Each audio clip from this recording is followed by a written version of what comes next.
বেকার সমস্যার সমাধান। বাংলাদেশের এটা একটা বড় বিস্ফোরক ঘটনা, তো বেকার সমস্যার সমাধান। তো যাই হোক, এগুলো সম্পূর্ণ কাজকাম আমাদের আগামী তারেক রহমান করবে। আপনারা সকলে ধানের শীষের পক্ষে কাজ করবেন, ধানের শীষের পক্ষে ভোট দেবেন। তারেক রহমানের হাতকে শক্তিশালী করবেন, বেগম খালেদা জিয়ার হাতকে শক্তিশালী করবেন। এই প্রত্যাশা ব্যক্ত রেখে আমি আমার কথা শেষ করছি। সকলকে ধন্যবাদ জানিয়ে আসসালামু আলাইকুম। ধন্যবাদ আমার সহযোদ্ধা 1 নং ওয়ার্ডের সিনিয়র সহসভাপতি আমার তৈয়ব চাচাকে। এই মুহূর্তে উপস্থাপন করবেন স্বৈরাচারী শেখ হাসিনার এক আতঙ্কের নাম, দূর সময়ে বারবার হাল ধরা এবং সুসময়ে আমাদের জাতীয়তাবাদী দল বিএনপিকে সুসংগঠিত করা এবং দূর সময়ে নির্বাচিত সংগ্রামী সভাপতি 4 নং মণিগ্রাম ইউনিয়ন হেলাল উদ্দিন রিয়াল ভাই। আসসালামু আলাইকুম।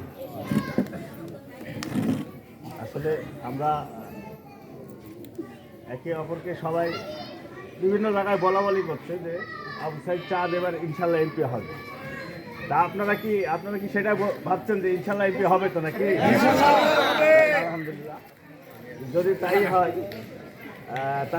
তারপরে একটা কথা থাকে যে আসলে কোনো ছেলে না কাটলে তার বাচ্চাকে মা দুধ দেয় না, মানে বিভিন্ন কাজে ব্যস্ত থাকে।